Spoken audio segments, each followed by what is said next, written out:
Prions. Éternel Dieu de grâce, Père, nous te disons merci pour cette session que tu nous accordes. Père éternel, ta parole est pour nous une nourriture. Père, comme toute nourriture, que ta parole puisse nous apporter les nutriments nécessaires à notre âme, à notre esprit, afin que nous puissions encore plus te ressembler. Père, nourris-nous de ta parole, afin que nous soyons vraiment ses serviteurs en esprit et en vérité. Père éternel, ce soir encore, nous nous recommandons entièrement, corps, âme, esprit, entre tes mains, afin que tu puisses nous pétrir, que tu puisses nous former, que tu puisses nous donner, Seigneur, ce que tu veux nous donner, afin que tout ce que nous devons accomplir dans notre destinée puisse être accompli par nous. Père éternel, que ta parole vivante entre en nous et nous donne ta vie à toi. Comme tu l'as dit, Seigneur, quel rapport y a-t-il entre Christ et Bélial, Père éternel? Donc il ne peut avoir aucun rapport entre nous et l'iniquité. Il peut avoir aucun rapport entre nous et l'échec. C'est pourquoi, Père, que ta parole nous conduise à produire la réalité qui vient de toi, à produire la victoire qui vient de toi, à produire l'accomplissement qui vient de toi. Béni sois-tu dans le nom de Jésus, nous avons prié. Amen. Amen. Nous sommes à notre troisième soirée. Que Dieu nous bénisse abondamment pour notre fidélité. Comme d'habitude, vous savez, on préfère prier que d'écouter la parole. Or, prier sans avoir la parole, c'est faire du bruit. Amen. Amen. Donc, on s'était arrêté au chapitre 10, 1 Corinthiens 10, au chapitre 10 de 1 Corinthiens. Et j'avais dit que je voulais juste introduire rapidement. Et je vais... Est-ce que j'avais parlé sur le chapitre 12? Non. Bon, ok. Donc, je vais continuer rapidement chapitre 12 parce que je dois achever. Donc, les autres chapitres, là, je vais prendre 1 point, 2 points maximum, 10 minutes. Dans 1 heure, on aura fini. Amen. Je vous exhorterai à prendre le temps de réécouter. C'est vrai que la technique nous a joué des coups bizarres, mais bon, en tout cas, faites l'effort de réécouter, c'est important, et faites l'effort de relire. Donc, nous allons lire 1 Corinthiens 10, le chapitre 12. Ainsi donc, que celui qui croit être debout prenne garde de tomber. Aucune tentation ne vous est parvenue qui n'ait été humaine, et Dieu qui est fidèle ne permettra pas que vous soyez tentés au-delà de votre force. Mais avec la tentation, il prépare aussi le moyen d'en sortir afin que vous puissiez la supporter. Amen. C'est pourquoi, mes bien-aimés, fuyez l'idolâtrie.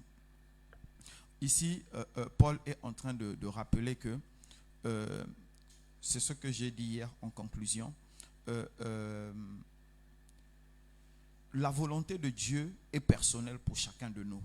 Et ici, c'est ce que Paul est en train de rappeler. Il dit, il n'y a aucune tentation. Les gens pensent que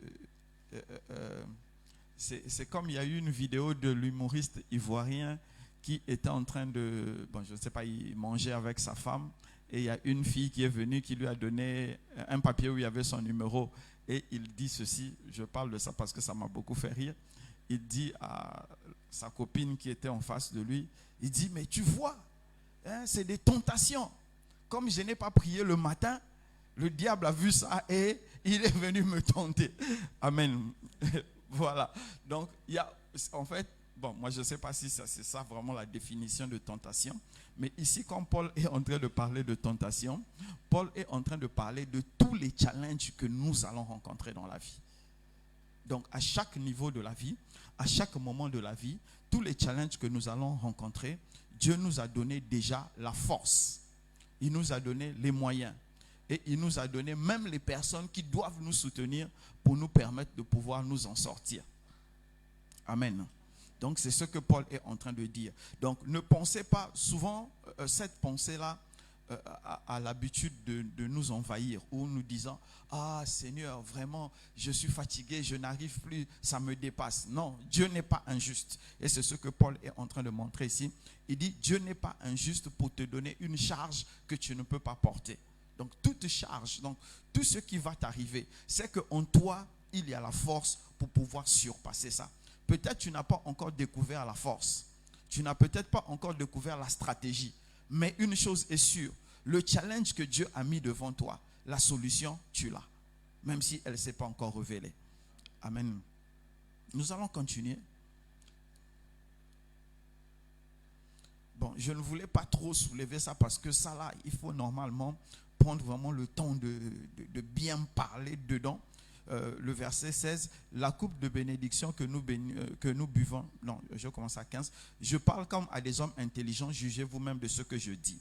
La coupe de bénédiction, 1 Corinthiens 10 à partir de 16, je lis le 17, puis à partir de 16, la coupe de bénédiction que nous bénissons,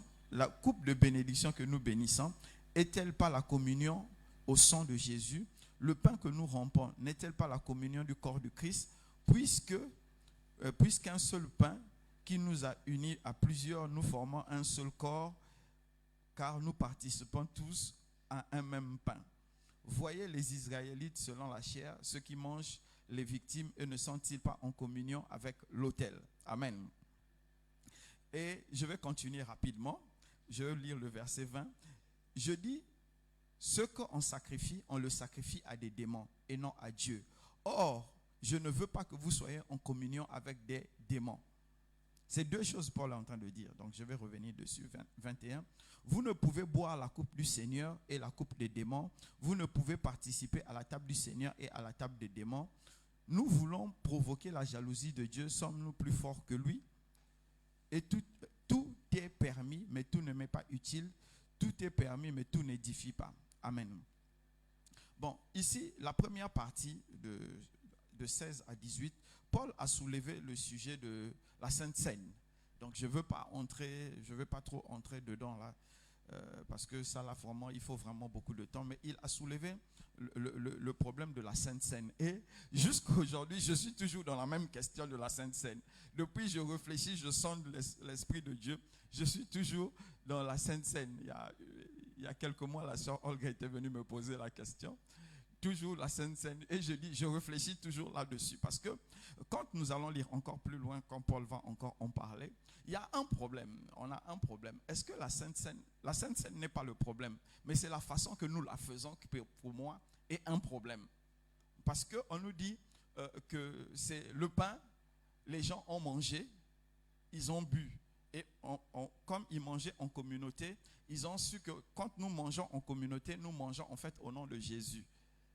Donc le pain, aliment de base que ils vont manger ensemble, on discerne le corps du Christ. Et le vin qu'ils vont boire, ils discernent que c'est le sang de l'agneau. Amen. Et moi, je me suis toujours posé cette question. Et depuis, je n'arrive pas à me convaincre moi-même. Je dis, quand le pasteur met la table avec des capsules de vin, avec des bouts de pain qui viennent de la boulangerie, et nous disons, ça c'est le corps de Christ, ça c'est le sang de l'agneau. Bon, je ne suis pas contre ça. Maintenant, j'ai un problème. Est-ce que quand Nihad vient prendre un morceau de pain, elle est en communion avec la sœur Flore? Parce que pour moi, la communion, c'est le pain qu'on tient et on déchire tous. Je prends un morceau, je te donne. Nous sommes en communion. Mais est-ce que celui qui est au fond là-bas est en communion? En fait, vous êtes en communion avec la table ou bien vous êtes en communion avec les uns et les autres? Or que le Saint-Esprit est en communion avec les uns et les autres. Est-ce que ce que nous partageons est... Donc, je suis encore en réflexion. Sinon, je voulais que l'année prochaine, nous puissions faire comme tout le monde. Mais je ne veux pas faire quelque chose dont je n'ai pas la conviction. Pour juste dire... pour faire comme tout le monde faisant. Sinon, je ne suis pas contre la communion. Moi-même, quand je vais chez les autres, là, quand je tombe dedans, je suis obligé de prendre. Mais j'ai encore ce souci-là où je suis en train de demander à Dieu de m'éclairer. Et Dieu ne m'a pas encore éclairé. Donc, souffrez de comprendre que les pasteurs aussi ont des zones d'ombre. Ils ne sont pas omniscients. Amen, que quelqu'un acclame le Seigneur.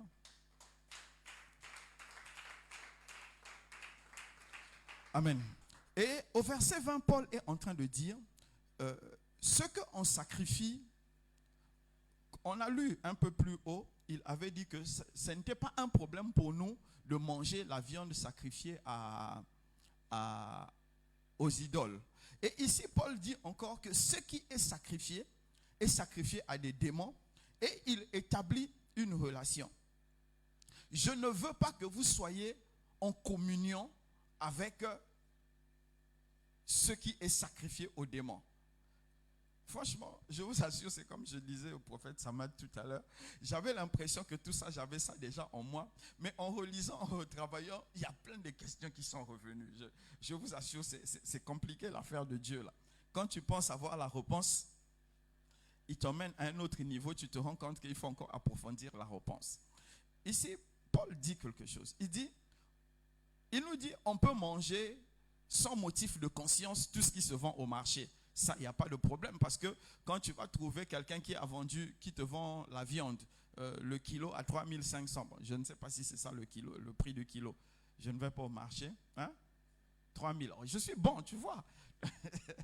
Donc, je ne vais pas demander au boucher, est-ce que tu as tué, en tuant le bœuf là, est-ce que tu as mis ta main dessus, tu as dit au nom de Jésus. C'est pas, donc tout ce qui est au marché, je mange sans problème. Maintenant, donc ici là, c'est dans la spécificité. Il dit que la viande qu'on a offert à une idole. Amen. On a offert à une idole. Je vous donne la version que moi j'ai compris. Vous allez peut-être comprendre autrement. Pour moi, ici, il dit que c'est la viande. Quand tu sais que la viande a été offerte à une idole, il dit si tu manges ça, tu es en communion avec l'idole. C'est Paul, c'est pas moi. Et je ne fais qu'interpréter ce qu'il dit. Donc ici, il est en train de dire, pas physiquement, parce que physiquement, tu manges après, ça va ailleurs. Mais spirituellement, il dit, sachant que cette viande-là, ce pain-là, cette chose-là, a été offert à une idole, et toi tu prends ça, tu es en communion avec une idole. Ça, c'est ce qu'il est en train d'expliquer. Maintenant, moi, j'ai retenu cette partie. Pourquoi? Parce que ça me permet, en fait, d'enseigner autre chose. Ce que Paul dit, c'est une réalité. Ce qui vient d'une idole te lie à l'idole. Et donc, moi, je disais, je voulais vous ajouter ceci. Pour comprendre ce que Paul dit, quand les gens font des sacrifices, ils ont fait un sacrifice pour avoir l'argent. La plupart des temps, pour nous aujourd'hui, c'est les sacrifices pour avoir l'argent. Et que quand quelqu'un a fait un sacrifice pour avoir son argent, pour avoir son bien, et que cette personne te donne le fruit de ce sacrifice, et que tu sais que c'est un sacrifice, tu entres en communion avec le démon qui a été invoqué pour sortir le fruit que tu consommes, que tu manges ou que tu utilises. Donc, si pour nous aujourd'hui c'est vérifié et nous voyons ça souvent, il y a plein de ministères qui sont morts ou spirituellement ou bien cérébralement selon votre niveau. Il y a du monde, mais Dieu n'y est plus. Parce que celui qui a offert le terrain, celui qui a offert la construction est allé chercher l'argent là quelque part que Dieu n'a pas validé. Et le pasteur en recevant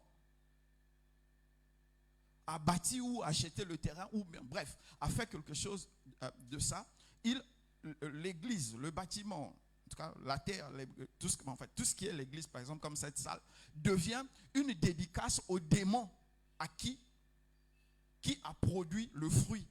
Donc Dieu ne peut pas visiter cet endroit. Les gens viendront peut-être avec leur Saint-Esprit, mais ils ne seront pas arrosés. Et ça, nous avons ça, les gens aujourd'hui. C'est pourquoi je vous dis souvent qu'il y a beaucoup de boutiques spirituelles. C'est juste église qu'on a mis en haut. Sinon, Dieu n'a jamais visité. Parce que Dieu n'agrée pas le sacrifice du démon. Ce n'est pas ça. Mieux vaut aller louer Dieu sous un arbre que de le louer dans une belle maison que Dieu n'a pas agréée, dont les fonds ne viennent pas de Dieu, dont Dieu conteste l'origine. Amen. Donc c'est ce que je voulais vous dire. Ça, j'ai parlé des pasteurs parce que ça c'est nous. Mais je vais vous parler à vous-même aussi. Vous avez des frères, vous avez des amis, vous avez des gens. Vous savez que celui-là, il dort chez un féticheur, il se réveille chez un féticheur. Mais quand vous avez un problème, vous aimez courir derrière lui pour prendre son argent. Vous participez à la communion des démons qu'il soulève. Et ça agit dans vos vies. C'est vrai que vous allez dire, mais comment un démon ne peut plus rien me faire? Si, l'oppression. L'oppression te détourne de là où tu vas. Vous savez, tout le monde ne peut pas supporter toute l'oppression qu'on peut faire. Il y a l'oppression d'un démon, il y a l'oppression d'un millier de démons. Il y a des moments où, je ne sais pas si ça vous est arrivé. Le dernier programme qu'on a fait, c'était quoi? Prayer Race. Dieu m'a dit qu'ils vont envoyer quelqu'un. Ils vont envoyer quelqu'un qui va vouloir venir mettre le trouble. Et cette personne mettra 100 francs dans le panier. Donc moi, j'étais chaud. Dans tout ce que je faisais, je gérais, je regardais toujours le panier. Je guettais. Après, je me suis dit, mais quand on va mettre l'offrande, je ne ferai pas les 100 francs. Donc, j'avais pris une résolution. Tout ce qui était pièce, on allait tout jeter. Si Dieu m'avait dit que toute l'offrande là était compromise, j'allais regarder quelqu'un qui passait là, j'allais lui dire, prends, Dieu t'a fait grâce. J'allais lui donner toute l'offrande. Parce qu'on ne peut pas manger ce que Dieu n'a pas agréé. Donc, qu'est-ce qui s'est passé? Le monsieur est venu, il a fait son truc, il a mis les 100 francs. L'enseignant Armistice avait vu, il est venu me dire, j'ai dit, man, il faut vite jeter ça, jette ça vite. Dieu m'avait déjà prévenu. Et malheureusement, ça c'est 100 francs. Mais il y a deux fois, c'est des millions. Et tu n'as pas le courage de jeter. Tu vas dire, Seigneur, je vais lever en action de grâce. Non. Quand Dieu a dit non, on ne lève pas en action de grâce. Si tu m'as compris, acclame le Seigneur.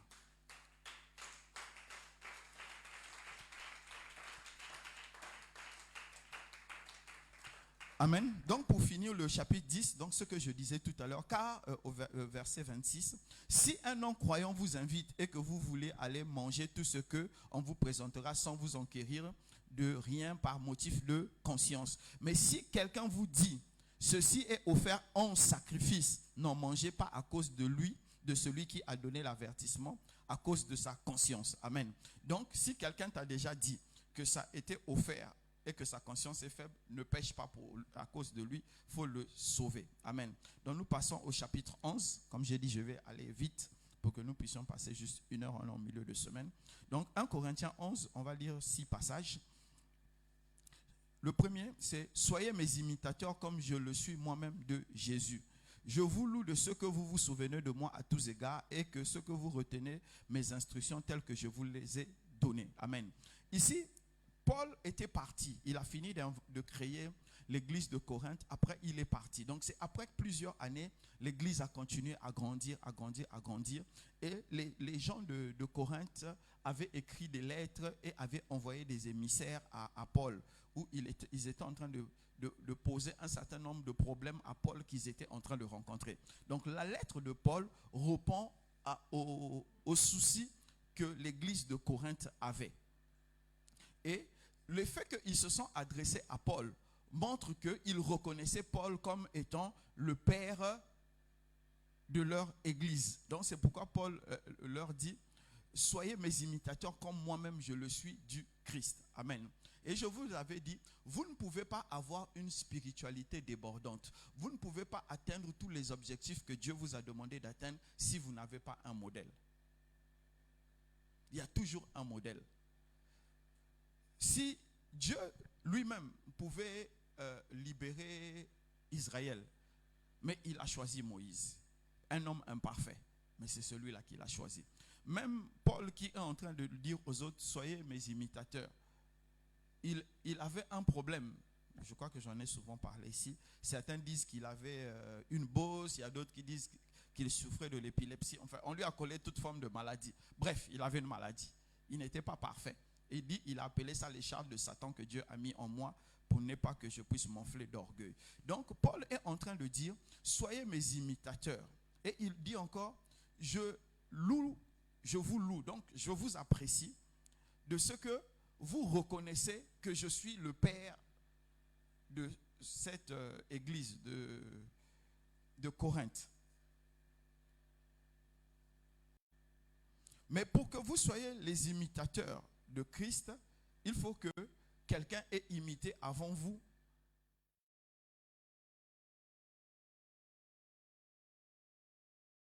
un bon imitateur, vous serez des mauvais imitateurs. Le problème a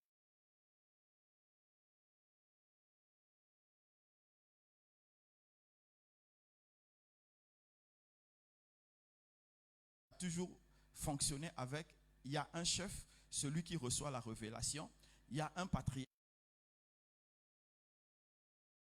Vous allez lire votre Bible, vous allez voir que l'histoire commence avec Adam. Adam est le chef de sa famille. Quand on arrive, Dieu rencontre Noé. Noé est le chef de sa famille. Quand nous avançons, nous avons Abraham. Abraham est le chef de sa famille. C'est Abraham qui institue et les autres copient. C'est pourquoi on a dit, il est le Dieu de Abraham, Isaac et Jacob. Donc, chaque fois, Dieu établit toujours un chef. Donc, le chef est celui qui reçoit la révélation. Le chef est celui qui reçoit la révélation et il transmet la révélation pour aider ceux qui vont suivre à avancer. C'est pourquoi Paul rappelle aux gens, soyez mes imitateurs comme je suis imitateur de Christ, car c'est moi qui ai reçu la révélation. Maintenant, au verset 3, il dit ceci. Je veux cependant que vous sachiez que le Christ est chef de tout homme et que l'homme est chef de la femme et que Dieu est le chef de Christ. Amen. Ah. Ça commence. 21e siècle, féministe. Nous sommes égaux. Oui, nous sommes tous égaux, mais l'homme est le chef de la femme. Il n'y a pas de débat à faire autour. Je sais que vous êtes féministe. Il y a des femmes même qui ont... Il y a des femmes même qui ont étudié bac plus 156. Et le mari n'a même pas le BPC. Le mari là est chef de la femme. Oui, c'est ça.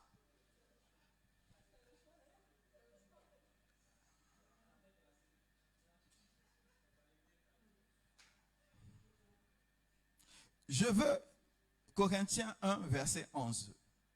Corinthiens 1, chapitre 11, verset 3. Je veux cependant que vous sachiez que le Christ est le chef de tout homme et que l'homme est chef de la femme et que Dieu est chef de Christ. La liberté que Dieu donne à une femme, c'est celle d'accepter ou de refuser l'homme. Mais à partir du moment où tu as accepté l'homme, il faut savoir qu'il devient ton chef. Et tu dois l'obéir. C'est lui qui devient le porteur de vision. C'est lui qui va et la femme l'accompagne. Maintenant, nous sommes dans la vie moderne. Ne soyons pas hypocrites. Nous sommes dans la vie moderne. Il se pourrait que certains détails de la vie puissent être discutés. Mais dans la discussion que vous allez faire, vous devez comprendre ceci. Et qu'il faut toujours garder à l'homme sa place de chef. Parce qu'en gardant à l'homme sa place de chef, ce n'est pas à l'homme vous faites une faveur, je parle aux femmes, mais c'est à vous-même vous faites une faveur parce que Dieu est même présent dans vos foyers. Donc, refusez que l'homme est le chef de la famille, vous désobéissez à Dieu. Parce que non, je ne vais pas utiliser réseaux sociaux. Les relations sociales sont aussi régies par Dieu. Dieu a aussi établi des règles entre nous. Donc, tout comme vous me respectez, tout comme vous devez respecter aussi vos maris. Il y a une de mes filles ici, je ne vais pas la citer, qui aime me piéger. Quand elle demande à son mari quelque chose et que son mari a dit non, devant son mari, elle me pose le même problème pour que je dise oui. Pour qu'elle dise à son mari, comme Daddy est au-dessus de toi, donc il a dit oui, je peux faire. Amen. Oui, je vais vous dire. Comme ça, vous n'allez plus essayer. Parce que je vis depuis longtemps, plus de 70 ans. Je suis expérimenté. En fait, le pasteur n'a pas pour vocation de prendre des décisions dans votre mariage. Et ne laissez pas les pasteurs, surtout ceux qui voient là. Surtout les visionnaires. Ne laissez pas. Vous savez, c'est quand vous avez... En fait, tout couple a des problèmes. Tout couple aura des problèmes. Si vous êtes dans un couple où vous n'avez jamais eu des problèmes, soit c'est toi qui es hypocrite, soit c'est l'autre qui est hypocrite. Sinon, vous n'êtes pas compatible. Tout couple a forcément des problèmes. Il y a des mésententes. Il y a des jours où on se lève tellement mal qu'on a envie d'étrangler l'autre. Il y a des jours où même quand vous n'êtes pas ensemble, quand vous êtes en train de cheminer, il y a des jours où tu envoies un message, même ton message énerve. Voilà, c'est ça, c'est la réalité. Ça, c'est la réalité dans laquelle nous sommes. Parce que des fois, la personne se lève avec un mood bizarre. Donc, ça arrive. Mais, vous devez savoir que ne laissez pas le pasteur conduire votre couple. Et je vais parler rapidement aux hommes avant qu'on puisse continuer. Ne donnez pas le soin au pasteur de rééduquer vos femmes. Il en fera ses femmes. Je n'ai pas dit il va coucher avec vos femmes. J'ai dit il en fera ses femmes. Pourquoi? Quand le pasteur prend le temps de rééduquer vos femmes, lui, il va les rééduquer selon la femme que lui, il a ou la femme qu'il veut. Or, ce que lui, il veut, ce n'est pas ce que toi, tu veux. Donc, prenez le temps de rééduquer vous-même vos femmes. Amen. Donc, j'étais en train de passer. Donc, je disais tout à l'heure, c'était une parenthèse. Je disais que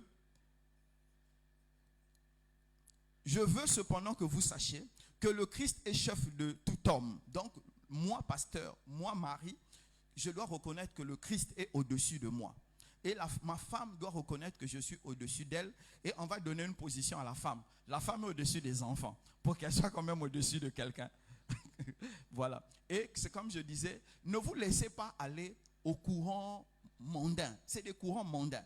La liberté que les gens cherchent aujourd'hui, c'est une liberté factice qui n'existe pas. Vous ne pouvez pas vivre en couple sans qu'il y ait un qui prenne des décisions fortes. Vous ne pouvez pas vivre en couple sans qu'il y ait un qui soit celui qui prend plus de risques que l'autre. Vous n'allez pas vous en sortir. Parce que si la femme veut aller à droite, l'homme veut aller à gauche, vous allez stagner. Il y a un qui doit lâcher pour suivre l'autre. Et la Bible dit, la personne qui doit lâcher, c'est la femme pour suivre le mari. Maintenant, si tu es convaincu vraiment que vous ne pouvez pas régler ce problème à deux, tout ce que vous avez essayé, vous n'avez pas pu régler, c'est en ce moment vous pouvez venir voir le pasteur. Pour poser ça au pasteur, et le pasteur vous donnera une solution selon l'intelligence, la sagesse et la révélation de Dieu.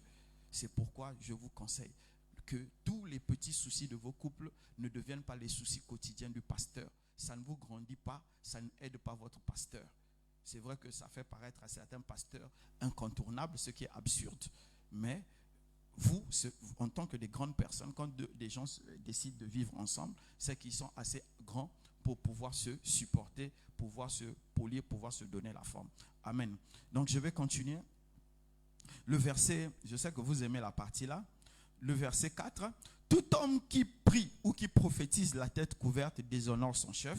Et toute femme au contraire, qui a les cheveux comme Nihad, toute femme au contraire qui prie ou qui prophétise la tête non voilée, déshonore son chef. C'est comme si elle était rasée. C'est pas moi qui ai dit ça.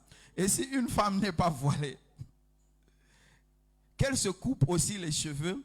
Or, il est honteux pour une femme d'avoir les cheveux coupés ou d'être rasée, qu'elle soit voilée. Amen. Amen.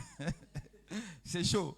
Bon, non, je vais pas, je vais expliquer. Je ne vais pas me mettre dans la religion. Dans la religion. Parce que ce passage-là, vous savez, l'église aujourd'hui est devenue trop compliquée. Les gens aiment les passages bizarres pour développer les choses bizarres qui n'ont pas de tête, pas de queue.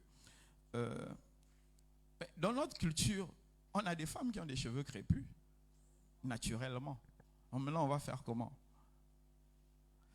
En fait, ici,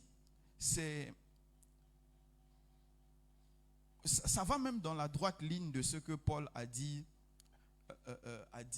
à Éphèse, dans la lettre de 1 Timothée, parce que Timothée était le pasteur d'Éphèse. Donc, toujours pour la femme, ne doit pas enseigner, prendre la parole, tout ça. Voilà, c'est la même chose qu'il est en train de dire ici. En fait, ce n'est pas la même chose, mais il est dans le même contexte. Le contexte ici, la première chose qu'il faut comprendre, c'est qu'il parle dans une ville bien déterminée, qui est Corinthe. Et à Corinthe, il y avait, comme je vous disais, c'était une ville moderne. Donc, il y avait beaucoup de courants, il y avait beaucoup de choses. Et qu'est-ce qui se passait à Corinthe? Toutes les femmes voulaient vivre comme elles voulaient vivre. Et c'était entré dans l'église. Tout le monde voulait vivre comme je vis comme je veux. Donc, cette façon d'être était entrée dans l'église. Or, quelle était la culture de l'époque? La culture de l'époque était que une femme, il y avait deux types de voiles. Il y avait le voile de la femme vierge, non mariée, célibataire, et il y avait le voile de la femme mariée. Mais comme il n'y avait pas l'alliance, c'est pas comme nous on porte aujourd'hui. Bon, c'est vrai que je ne l'ai plus. Enfin, j'ai pas l'argent pour acheter alliance, donc offrez-moi alliance. Mais l'alliance que je veux là, c'est cher, hein?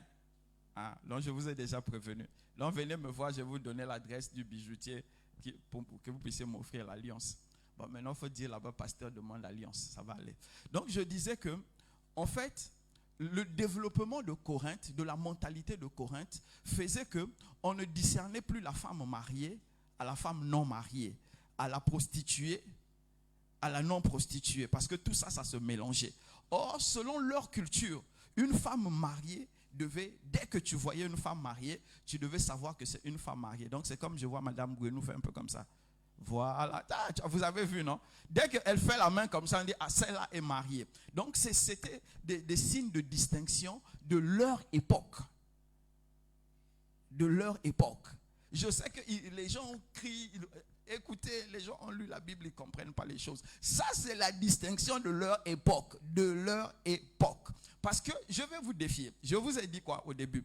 La Bible, la même définition, la même façon qu'on va enseigner ça, on doit pouvoir enseigner ça dans tous les continents du monde.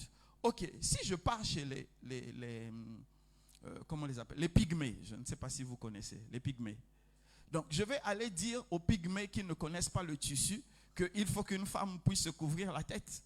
C'est ça qui fait plaisir à Dieu. Déjà, leur structure même sociale pose problème à l'obéissance de cette loi. Or, Dieu ne peut pas donner une loi et qu'il y ait des exceptions pour les gens de la même qualité. Donc, quand tu vas venir chez les Bantous, les femmes vont mettre des voiles, et quand tu iras chez les pygmées, on va dire non, les pygmées ne doivent pas mettre le voile. Vous comprenez que, en fait, c'est une question d'interprétation. Si Paul était à notre époque, il allait dire, toutes les femmes mariées, vous avez l'obligation de porter votre alliance. Et toutes les femmes fiancées doivent porter une alliance avec une pierre. C'est comme ça, non, je crois. L'alliance de fiançailles, c'est avec une pierre. Et l'alliance normale, c'est voilà. Donc, c'est ça. Il allait parler de notre époque. Donc ici, Paul, en fait, n'a pas un problème avec les voiles, les dévoiles. Non, c'est la structure de son époque en Asie mineure là-bas. Ça, c'est leur société dont il est en train de parler. Et je veux encore soulever un autre point. Il y a certaines femmes, donc moi, ma grande sœur, celle qui vient juste avant moi, elle avait un sérieux problème. Quand elle avait des longs cheveux, elle piquait de ses maux de tête pas possible. Donc elle, il fallait tout le temps qu'elle ait des cheveux coupés et que souvent quand elle se lave, que l'eau entre dans sa tête. Donc ça veut dire qu'exceptionnellement, la loi de Paul n'allait pas s'appliquer à elle. Puisque les cheveux sont le voile de la femme, le voile naturel. Donc comprenez ici que Paul est en train de nous parler d'une structure sociale spéciale. Et le pire encore dans tout ça, c'est que porter le voile ou ne pas porter le voile, ce n'est pas une disposition du cœur. Ce n'est pas un péché. Voilà. Donc Dieu ne juge pas quelqu'un qui a porté le voile ou pas. Et encore même, toujours dans leur structure, bon, je crois que Paul n'en a pas parlé, à leur époque, il fallait que l'homme puisse garder la barbe. Bon, mais nous qui n'aimons pas garder la barbe, il n'y a que Onésime qui garde la barbe ici. Là. Donc pour nous, ça devait être un péché. Vous comprenez qu'il y a des choses qui doivent être expliquées dans leur contexte. Et nous, comme dans la religiosité, nous avons voulu en faire des dogmes pour assujettir les gens. Mais je ne dis pas ça pour vous libérer. Je vous dis les choses telles que les choses doivent être. Si quelqu'un m'a compris, qu'il acclame le Seigneur.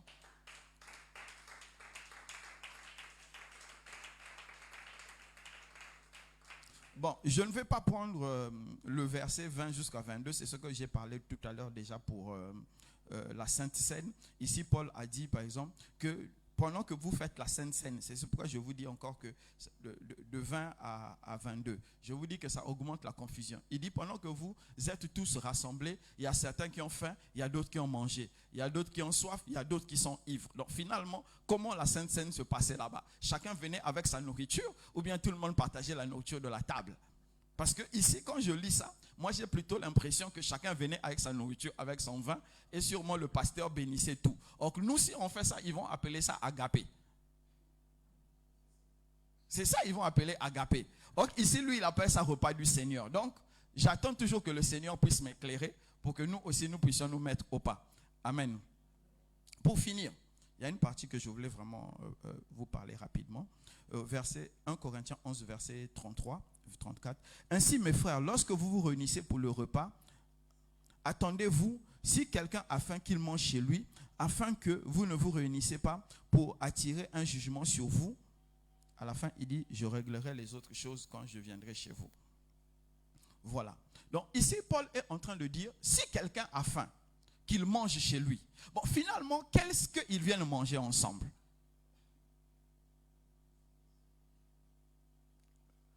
Vous savez, le pasteur n'a pas le monopole de la connaissance. N'arrivons pas à ce niveau de dogmatisme. Je n'ai pas le monopole. Si quelqu'un peut nous éclairer, on peut lui donner 5 minutes. Il va venir nous éclairer sur ce point-là, avec verset biblique à l'appui. Parce que moi, j'ai dit ce que je suis censé comprendre. S'il y a quelqu'un qui comprend mieux que moi, ou bien qui peut me compléter, je suis prêt à lui donner 5 minutes. Sinon, je passe au chapitre 12. Amen. Donc, je vais quand même souligner ceci. Il y a ce qui m'a touché, ici, c'est pas la nourriture, mais il dit, si quelqu'un a faim, qu'il mange chez lui, afin que vous vous réunissiez, non pas pour attirer un jugement sur vous. Amen. C'est cette partie, moi, qui m'a intéressé. Je vais décontexter ça.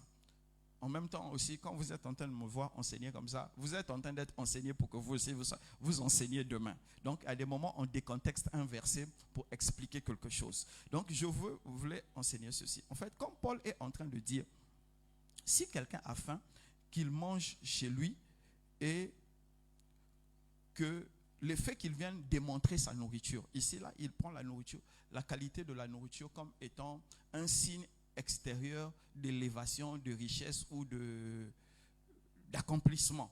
Parce que vous êtes d'accord avec moi, quelqu'un qui va prendre akassa avec crin-crin et quelqu'un qui va prendre un gros poulet rôti aux fines herbes et tout ça, ils n'ont pas le même poids financièrement. Donc ici, Paul est en train de nous expliquer que, en fait, quand nous venons dans l'église, nous devons nous arranger à être linéaires, à nous mettre au même niveau que tout le monde, pour éviter que nous puissions créer des frustrations chez les gens et au finish que Dieu nous juge de ce que nous avons créé des frustrations dans la vie des autres. Donc, quel que soit le degré de notre richesse, et pour moi, c'est l'appel à ne pas venir se vanter de sa richesse et de son accomplissement dans l'église. L'église n'est pas le lieu où on vient se vanter de sa richesse, de son accomplissement. L'église est le lieu où nous sommes tous frères, nous sommes tous sœurs. Si tu peux aider, aide. Si tu ne peux pas aider, garde ça pour toi. Si quelqu'un m'a compris, qu'il acclame le Seigneur. Merci de m'avoir acclamé, que quelqu'un acclame le Seigneur. Amen. Chapitre 12.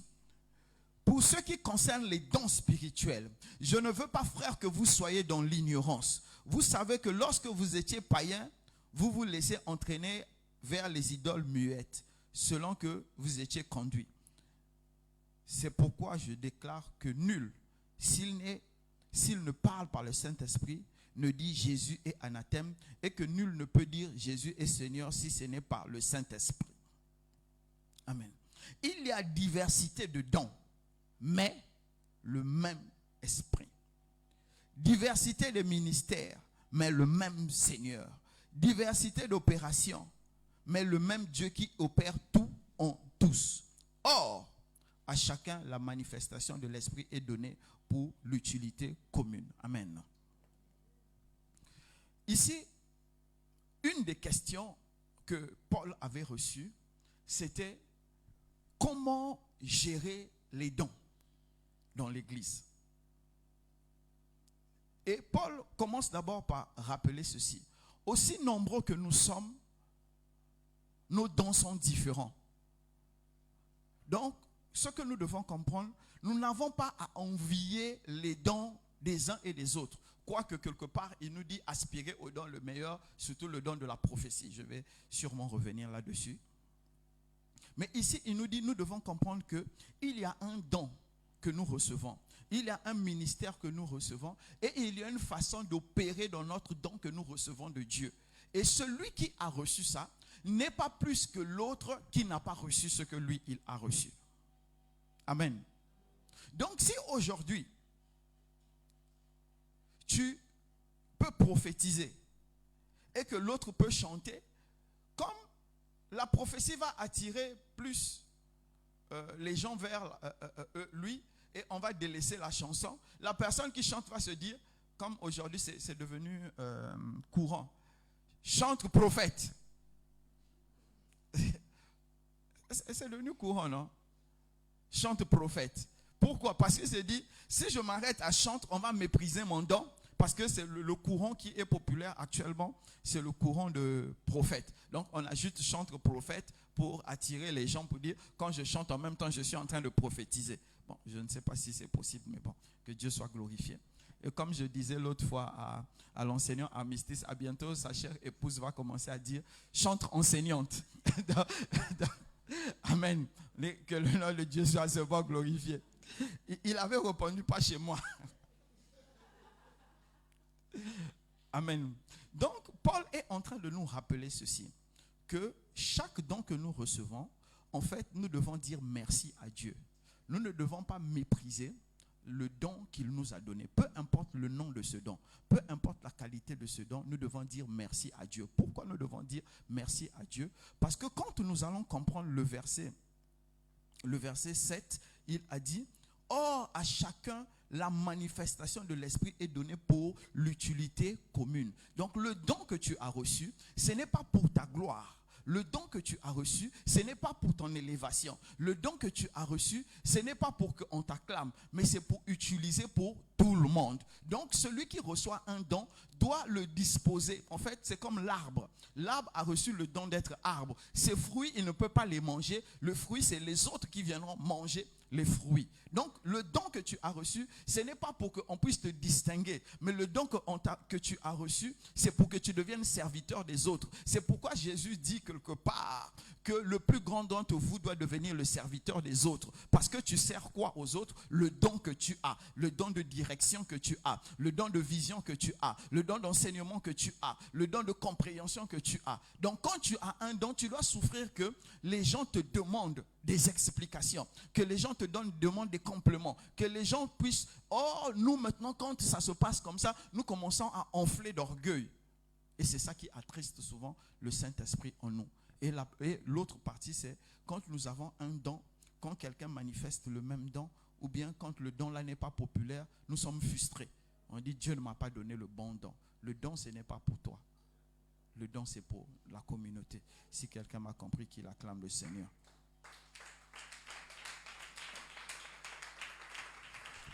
Amen. On va passer au chapitre 13, 1 Corinthiens 13, à partir de 1. Quand je parlerai la langue des hommes et des anges, si je n'ai pas l'amour, dans les versions Louis II, vraiment, Louis II nous a créé beaucoup de problèmes, mais ça va aller, on l'aime quand même.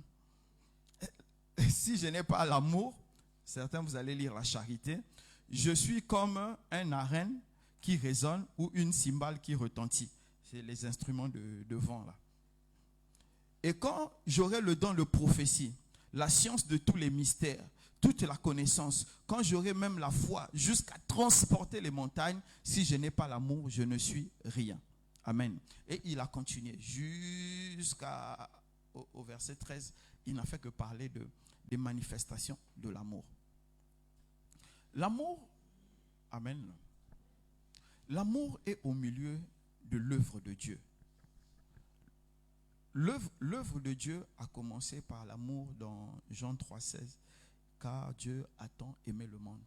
C'est parce que Dieu a voulu manifester son amour qu'il a donné Jésus. C'est la manifestation de l'amour de Dieu pour nous qui a donné le plan de sauvetage de Dieu pour nous. Ce n'est pas autre chose. Amen. Ce n'est pas autre chose.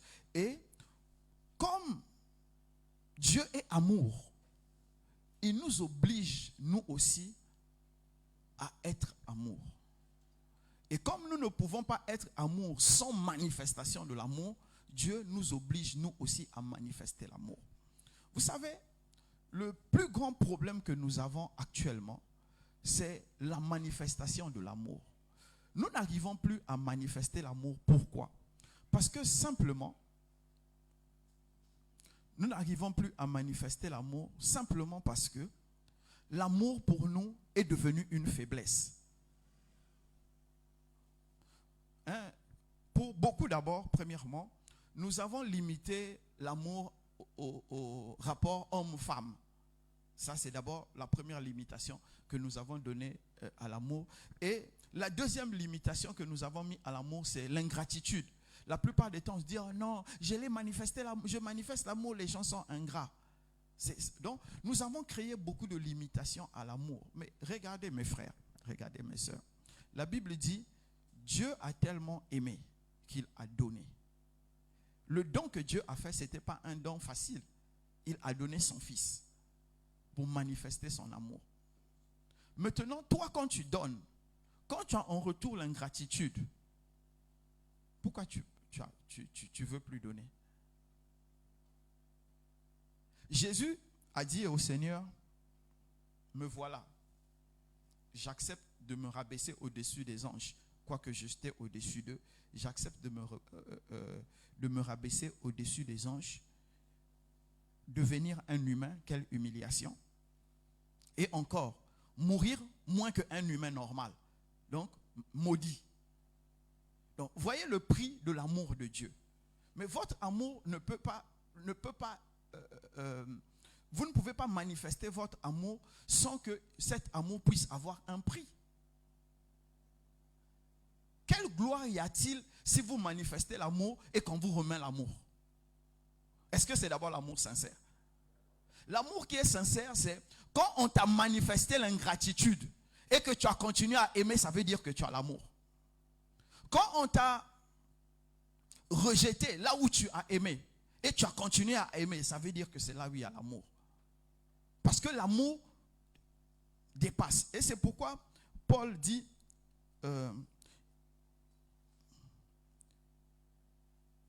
au verset 4, l'amour est patience. Elle est pleine de bonté. L'amour n'est point envieuse. L'amour ne se vante point. Elle ne s'enfle point d'orgueil. Donc, quand l'amour, en fait, bref, pour moi, c'est l'amour n'est jamais déçu. Pour faire simple. Quiconque dit qu'il aime, moi, je vais lui dire de me montrer ses blessures d'amour.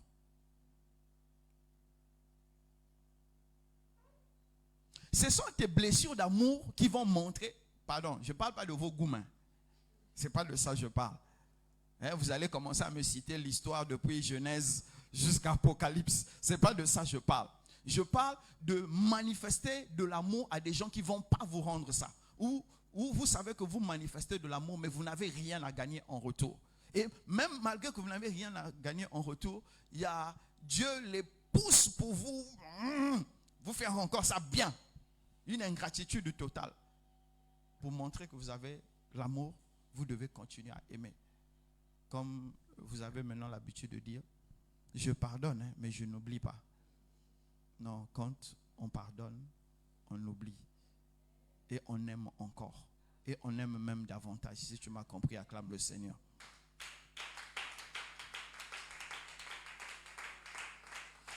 Amen. Chapitre 14, 1 Corinthiens 14, le verset 1. Recherchez la charité, l'amour, aspirez aux dons spirituels, mais surtout à celui de prophétie. En effet, celui qui prophétise ne parle pas aux hommes, mais parle à Dieu, car personne ne le comprend. En effet, celui qui parle en langue ne parle pas aux hommes, mais à Dieu, car personne ne le comprend, et c'est en esprit qu'il dit des mystères.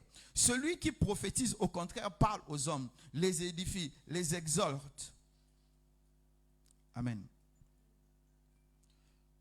Amen. Donc ici, je vais parler des dons spirituels, puisque c'est presque tout le chapitre, il est en train de parler des dons spirituels. Donc on va résumer. Il me reste 12 minutes pour faire les 1 heure. Amen.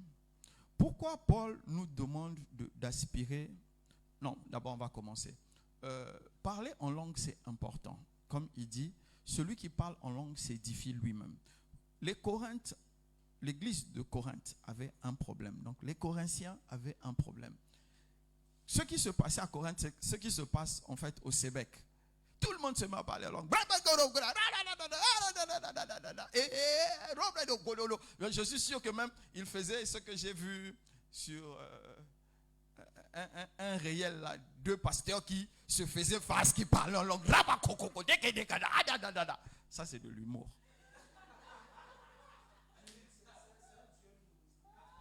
Ça c'est de l'humour. En plus, ce sont des choses qui salissent l'église. Non, sérieux, c'est des choses qui salissent l'église. Il y a beaucoup d'actes aujourd'hui que des gens sont en train de poser. Je ne sais pas si c'est consciemment ou c'est inconsciemment.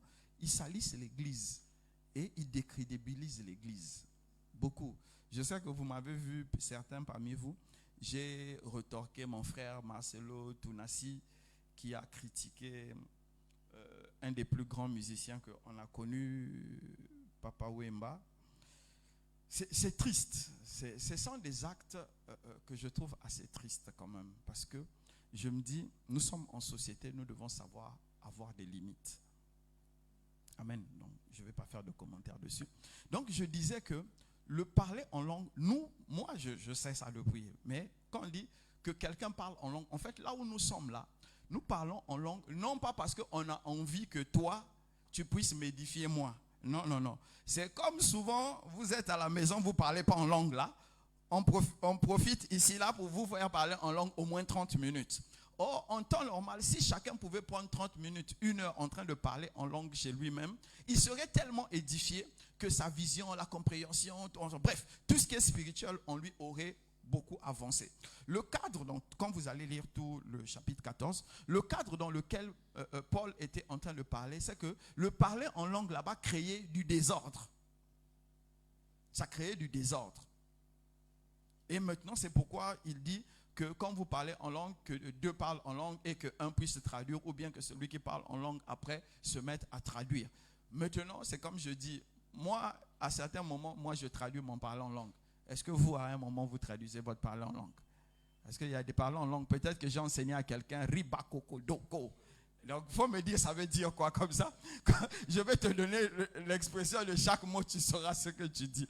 Si je ne t'ai pas enseigné ça et que ça vient réellement du Saint-Esprit, il y a le don de traduction du parler en langue, pas des langues. Parce qu'il y a le don de traduction de langue.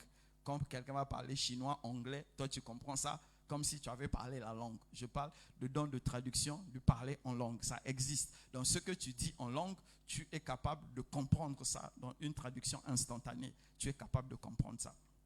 Amen. Donc Paul n'est pas contre le parler en langue, mais il voulait que dans l'église de Corinthe, que le parler en langue soit canalisé.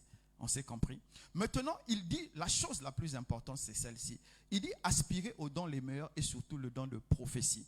Je vous répète toujours, le don de prophétie, en fait, c'est comme ça. On va supposer que ça, c'est Dieu est là. Donc, quand tu prends chez Dieu, tu te tournes, tu donnes aux hommes. C'est ça le don de prophétie. Donc, celui qui a le don de prophétie est sensible à la voix de Dieu. Et il lui est plus facile de rendre. Et regardez, regardez comment Paul nous manifeste le don de prophétie.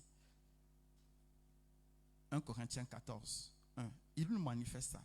Qui a enseigné à Paul qu'il fallait aspirer au don de prophétie? Si ce n'est pas qu'il s'est tourné vers Dieu, il a entendu ça et il est venu servir aux hommes. C'est bon là, ça passe? Ça passe là? Vous comprenez? Donc, en fait, quand tu as le don de prophétie, tu entendras beaucoup de choses. Tu entendras des choses de Dieu. Tu auras des enseignements de Dieu. Tu auras les directives de Dieu. Bref, tu auras une vraie relation avec Dieu. Et maintenant, ce que tu auras reçu de Dieu, tu pourras servir ça aux hommes. C'est pourquoi Paul dit, aspirez à ce don-là. Parce que le don de prophétie t'oblige constamment à te tenir devant Dieu. Amen. C'est pourquoi il a opposé ça avec le don de parler en langue. Vous savez, beaucoup de gens ici, là, quand je fais semblant de tourner là, il y a beaucoup de gens qui, quand ils parlent en langue, ils sont en train de dire « Seigneur, pardonne mon péché. Seigneur, pardonne mon péché. » Mais ils transpirent en pensant qu'il est en train de dire quelque chose. Ça va aller. C'est parce qu'on ne vous dit pas les choses. C'est parce qu'on ne veut pas apparaître bizarre. On veut pas paraître bizarre. Il y a beaucoup de parler en langue. Quand tu écoutes ça, tu dis, man, mais toi, tu répètes les mêmes choses. Il faut évoluer. Le parler en langue évolue. Amen. Donc, j'étais en train de dire que Paul est en train de nous pousser à augmenter notre don spirituel, notre don de prophétie. Entre parenthèses. Manifester le don de prophétie ne fait pas de toi un prophète. Il faut que vous puissiez aussi comprendre ça. Parce qu'aujourd'hui, là, nous avons des prophètes parce qu'ils sont capables de prophétiser. Alors que ce n'est pas ça, prophète. Le prophète de Dieu, c'est un homme choisi spécialement pour une mission bien déterminée, un endroit bien déterminé. Maintenant, pour nous, là, c'est devenu, dès que tu es capable de pouvoir dire, je vois, comme ils font là, chambre 655, hôtel Maccabée 4. Le drap est noir. Ah, prophète! Ça, c'est des bêtises. Ça, c'est des bêtises. Ce n'est pas ça. Et ce n'est pas ça qui fait un prophète. Donc, je disais, en tant que serviteur et servante de Dieu, votre don de prophétie, chaque année, doit croître. Vous savez, il y a bon, je vais quand même dire ça. Il y avait chez nous au Congo, moi je suis protestant, hein, chez nous, il n'y a qu'une seule branche de protestants, c'est luthérien. Donc, et depuis que je connaissais mes oncles là, quand on priait à la maison, quand on grandissait, ils parlaient en langue. Leur parler en langue, c'était toujours Koristan, Koristan.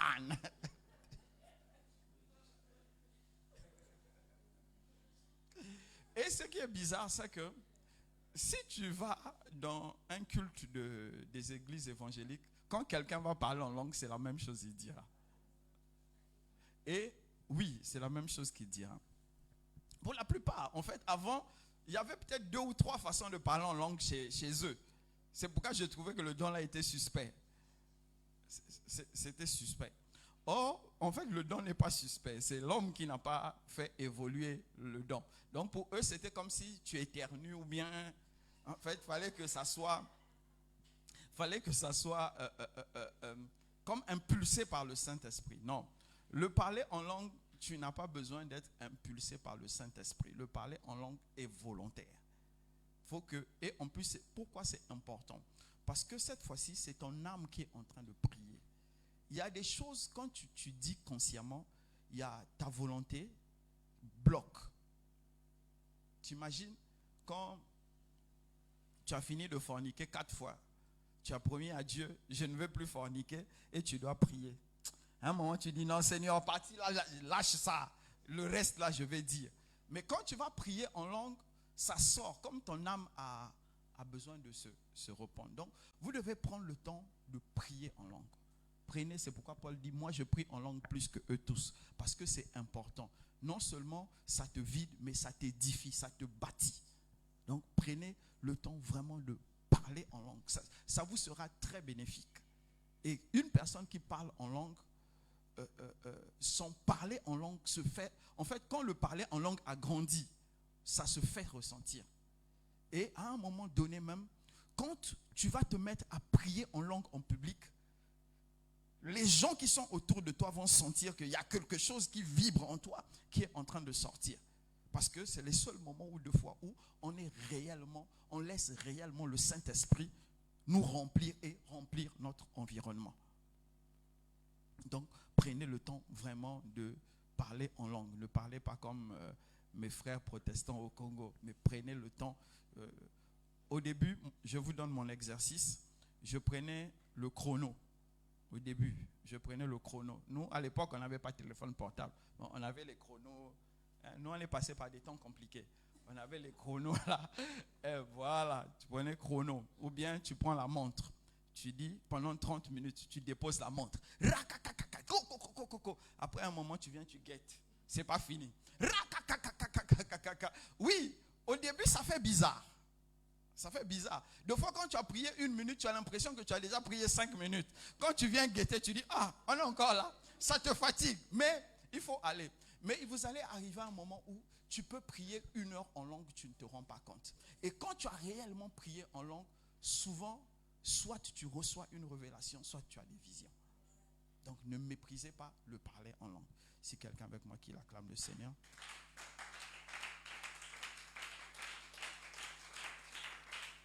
Bon, il me reste 1 minute et 2 versets, et 2 chapitres, je ne sais pas comment je vais faire ça, mais allons-y quand même. Chapitre 15, 1 Corinthiens 15, à partir de 1.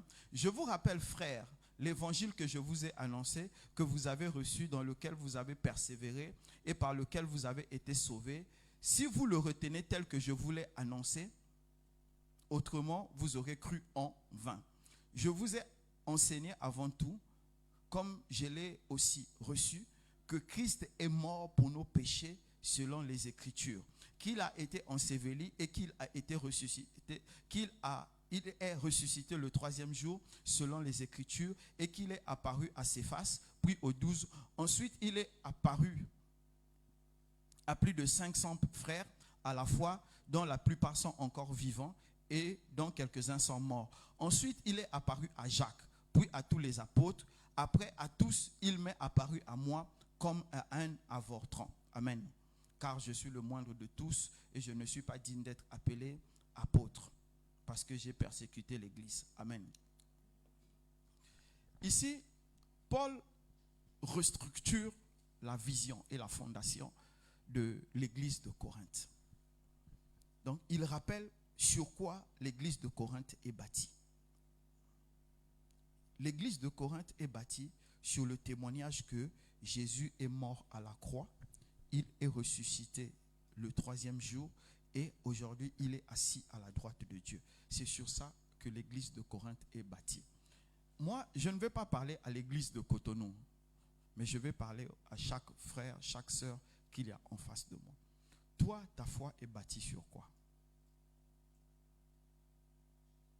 Paul fait une remarque. Il dit, je vous rappelle l'évangile que je vous ai enseigné.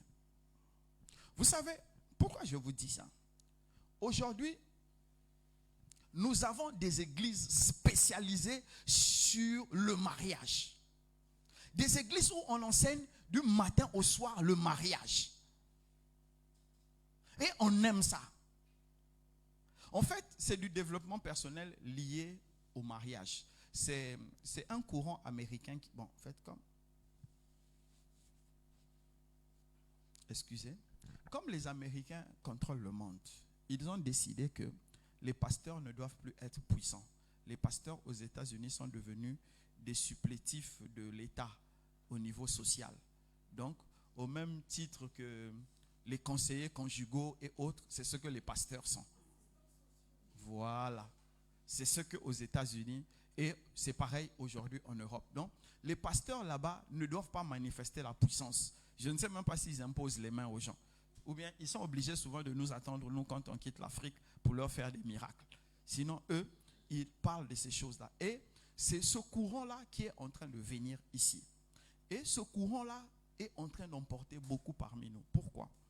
Il y a 2 courants. Donc, le courant des mariages et le courant de la richesse. Ce n'est pas aussi inventé par nous. Si vous lisez les œuvres de Miles Monroe, le premier qui, pour moi,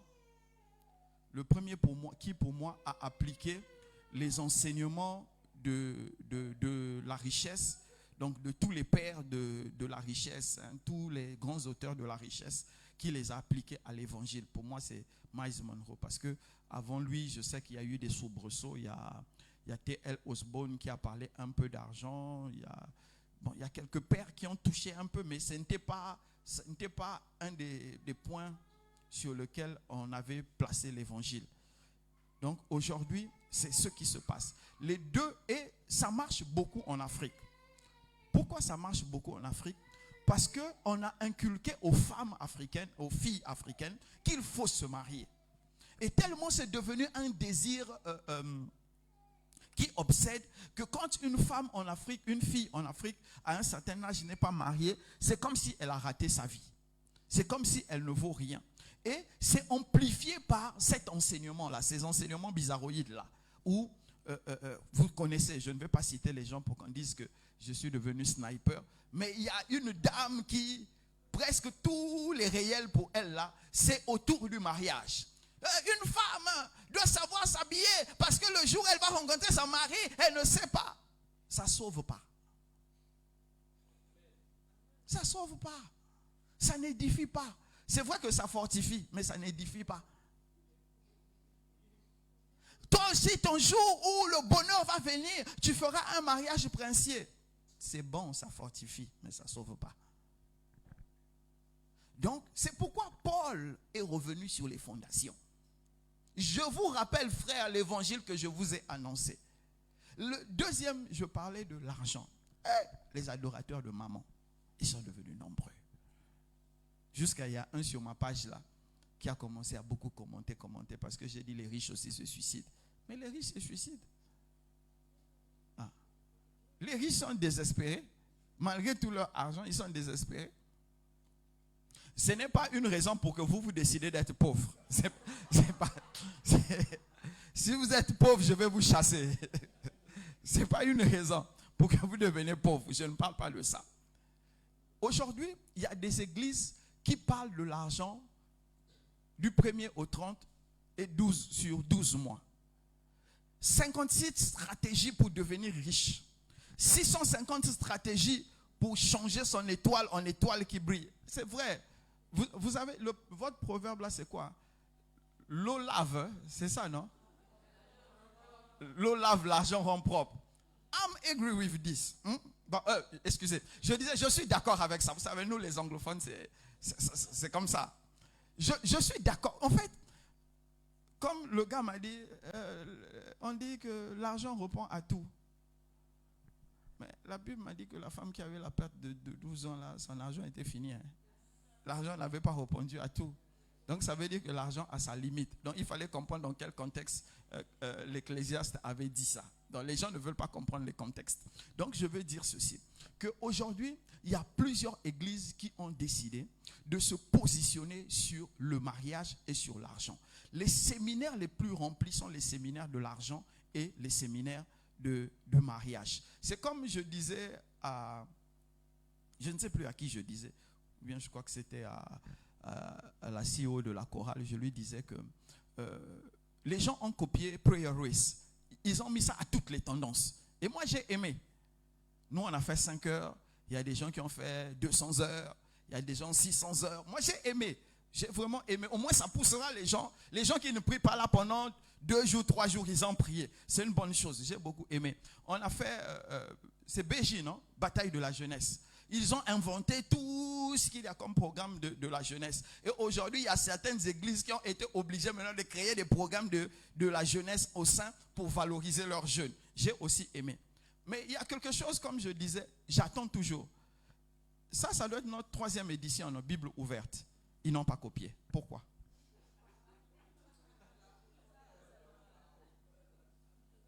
Moi, j'attends qu'on copie ça. Moi, ce que je veux, que nous, quand nous avons pris 5 jours, que les gens prennent 2 semaines en train d'enseigner la Bible. Moi, c'est ce programme que j'attends que les gens copient. Les autres, là, c'est normal. Mais ça aussi, ça doit être copié. Donc, quand vous me suivez là, je vous invite à copier ce programme. Si vous n'avez pas de titre, je vais vous aider à donner un titre.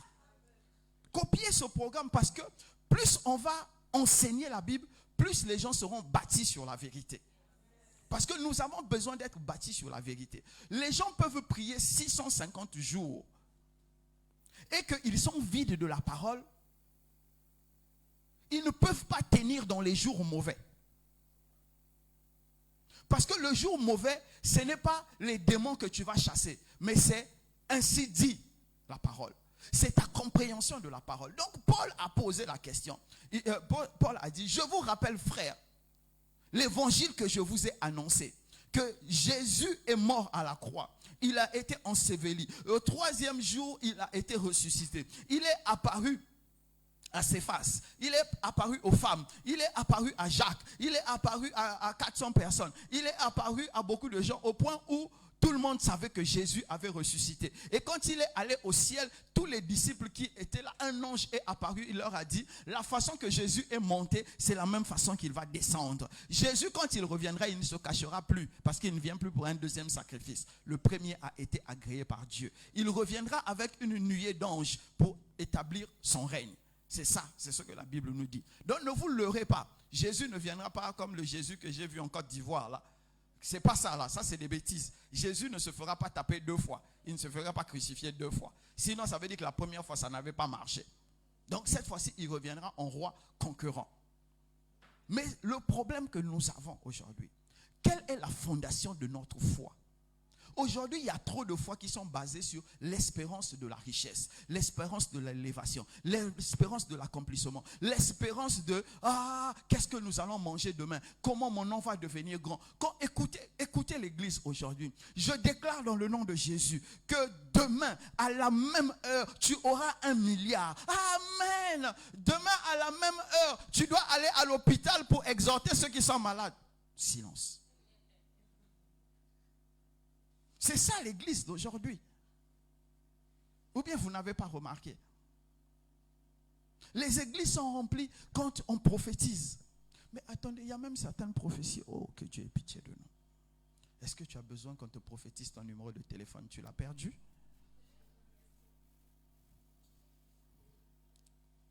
J'ai suivi un extrait tout à l'heure, je scrollais. Parce que il y a un lien que maman m'a envoyé là pour regarder ce qui est en train de se passer chez nous là.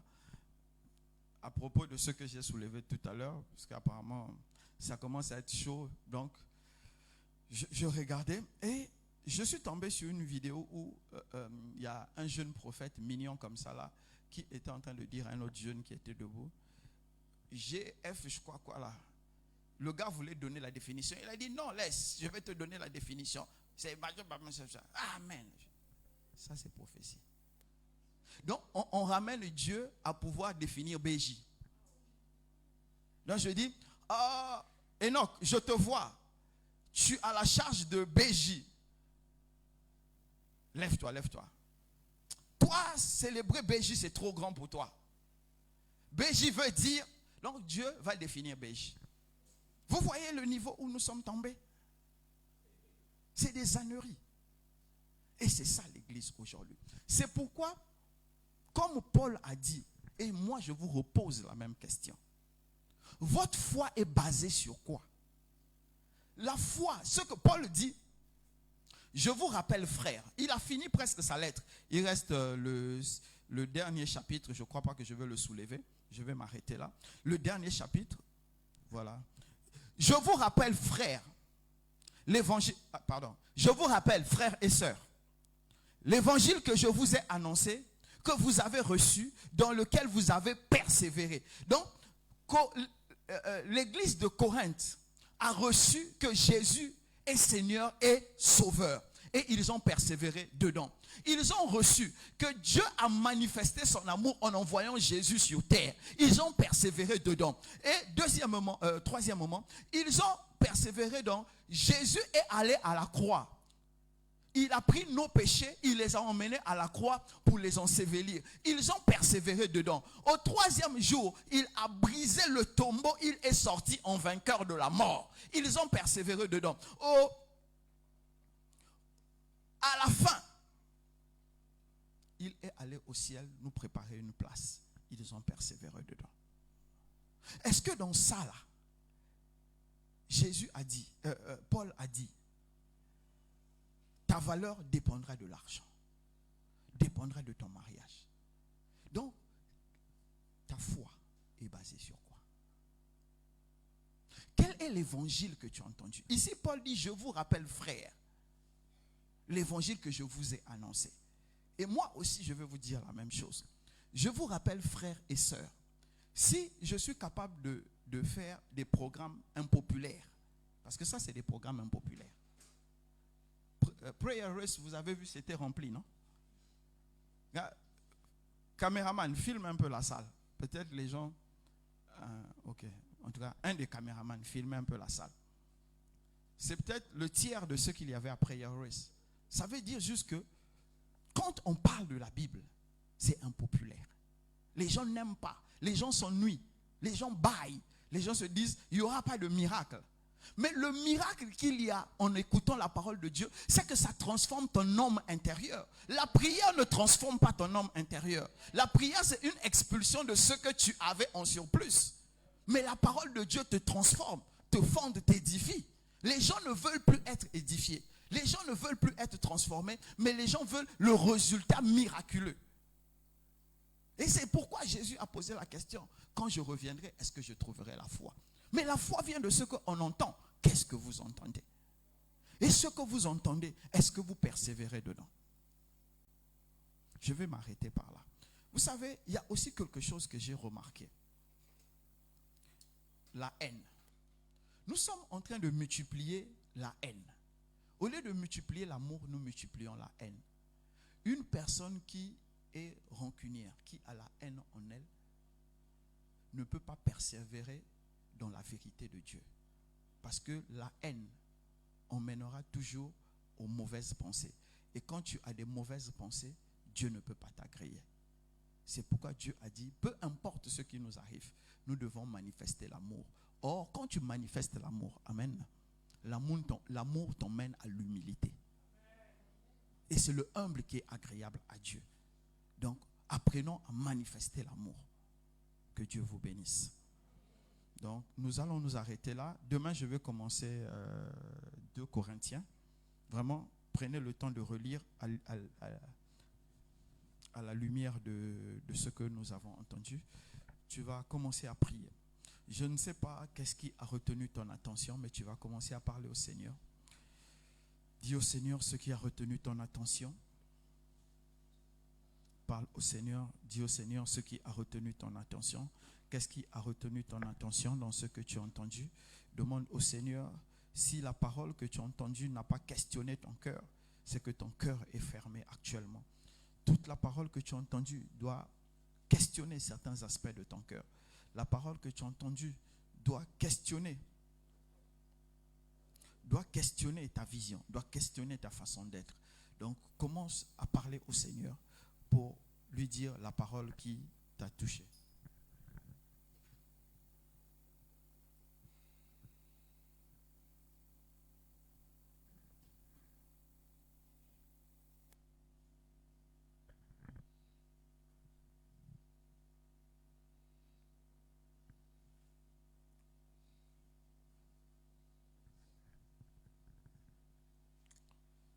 Amen.